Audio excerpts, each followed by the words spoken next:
Imagine living in a world where everything you see is black and white.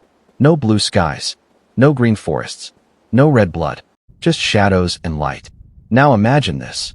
There were men, brilliant, obsessive, and sometimes completely forgotten, who risked everything to bring color into your living room.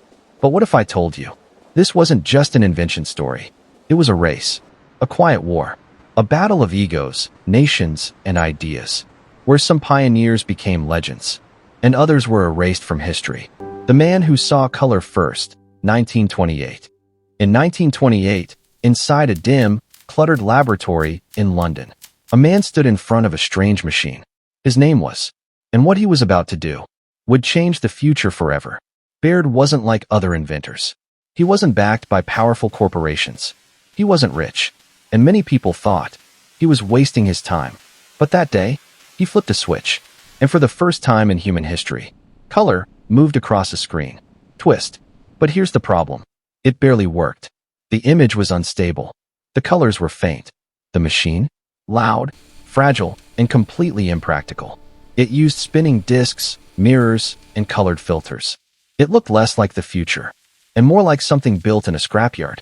But even though it was messy, broken, almost laughable, Baird had just done something no one else had done. He proved that color television was possible. The world says no. But instead of celebration, Baird was met with doubt. Scientists criticized him. Engineers ignored him. And powerful institutions believed something very simple. Mechanical television would never be the future.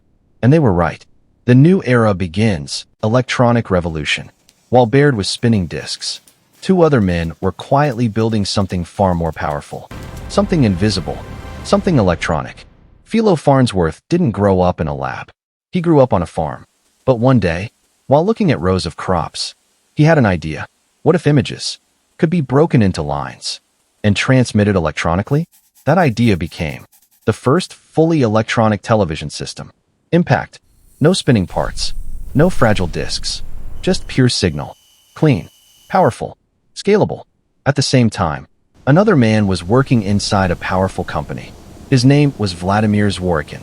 And unlike Farnsworth, he had funding, resources, and corporate backing. The hidden battle. What followed wasn't collaboration. It was war. A silent war between a lone inventor and a corporate empire. Zworykin developed key components. Together, they made television sharper, stronger, real. Truth bomb. Without Farnsworth and Zworykin, there would be no modern television. And without modern television, color TV would never exist. The Forgotten Genius, Mexico, 1940. Now here's where the story takes a turn that most people have never heard. In Mexico, a young engineer was working quietly. No global spotlight. No massive funding. Just raw brilliance. His name was his breakthrough. In 1940, Camarena created something extraordinary. The chromoscopic adapter for television. A system that could transmit color using synchronized filters. For the first time, color television wasn't just a lab experiment. It was working in real broadcasts, in real homes. The problem. But here's the part that feels almost unfair. The world didn't notice. Or maybe it chose not to.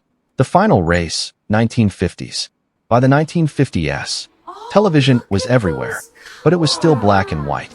And companies knew the next big leap would make billions, backed by power, money, and influence.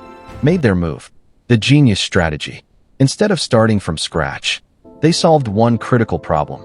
How do you introduce color without making millions of black and white TVs useless? Look at those Answer. colors. Compatibility. So vivid. Their system allowed color TVs to show color black and white TVs to still work approval. In 1953, their system was approved by the result. Color TV exploded across America. And then the world. The truth history forgot. So who really invented color television? Was it the man who proved it first? The farm boy who reinvented television itself? The engineer backed by a corporate giant? The forgotten genius from Mexico? Or the company that made it global? The truth is, color television wasn't invented by one person. It was built by a chain of minds. Some remembered, some forgotten.